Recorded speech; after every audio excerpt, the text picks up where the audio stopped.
সৌন্দর্যের লীলাভূমি আমার বাংলাদেশ, যে দেশে পাহাড়ি মাটির গন্ধে মিশে আছে মায়া, আর সেই মায়েরই আর এক নাম মালনীছড়া চা বাগান।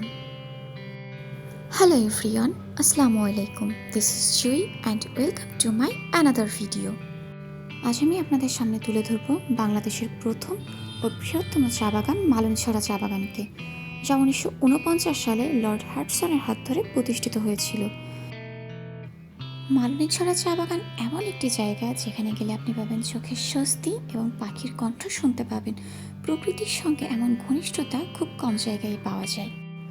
চা বাগান ঘুরে দেখার জন্য সবুজ ডিভির মাঝে দিয়ে আপনি এরকম কিছু লেন পেয়ে যাবেন।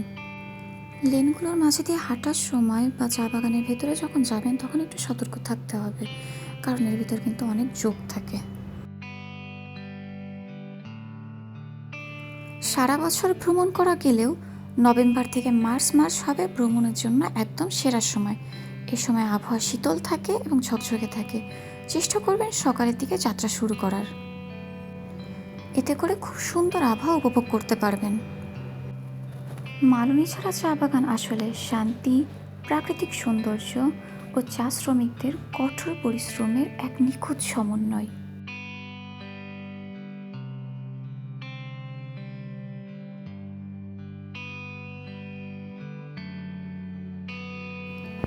চা শ্রমিকদের প্রতিটি পদক্ষেপ, প্রতিটি হাতের স্পর্শ, প্রতিটি পাতার যত্নে মিশে থাকে ধৈর্য ও ভালোবাসা। সকাল থেকে বিকাল, গরম, রোদ, হালকা বৃষ্টি, যে কোনো আবহাওয়াতেই তারা চায়ের পাতাগুলো ছাঁটাই করে, বাছাই করে এবং সাজিয়ে রাখে। তাদের এই কাজের মাধ্যমে বাগানটি সবসময় থাকে উজ্জ্বল, সবুজে করে ঝলমল।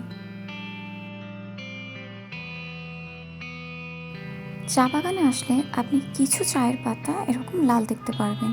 এগুলো থেকে মূলত গ্রিন টি তৈরি করা হয়।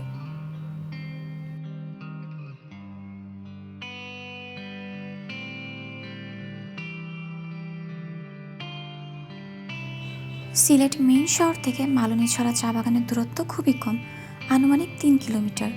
আপনি যে কোনো প্রান্ত থেকে সিলেটের মেইন শহরে আসার পর সিএনজিতে করে মালনীছড়া চা বাগানে আসতে পারেন। তাতে হয়তো আপনার সময় লাগতে পারে 10 মিনিট এবং রিকশায় আসলে আপনার সময় লাগতে পারে 25 মিনিট মতো। আপনি যদি একজন প্রকৃত চা প্রেমী হন এবং চা বাগানের সৌন্দর্য উপভোগ করতে চান, তবে একবার অবশ্যই ঘুরে আসবেন মালনীছড়া চা বাগান। ভিডিওটি ভালো লাগলে লাইক, শেয়ার এবং সাবস্ক্রাইব করতে ভুলবেন না, আর আমার পেজটি অবশ্যই ফলো করবেন। দেখা হচ্ছে পরবর্তী কোনো ভিডিওতে। ততক্ষণ পর্যন্ত সবাই ভালো থাকবেন, সুস্থ থাকবেন। আল্লাহ হাফেজ।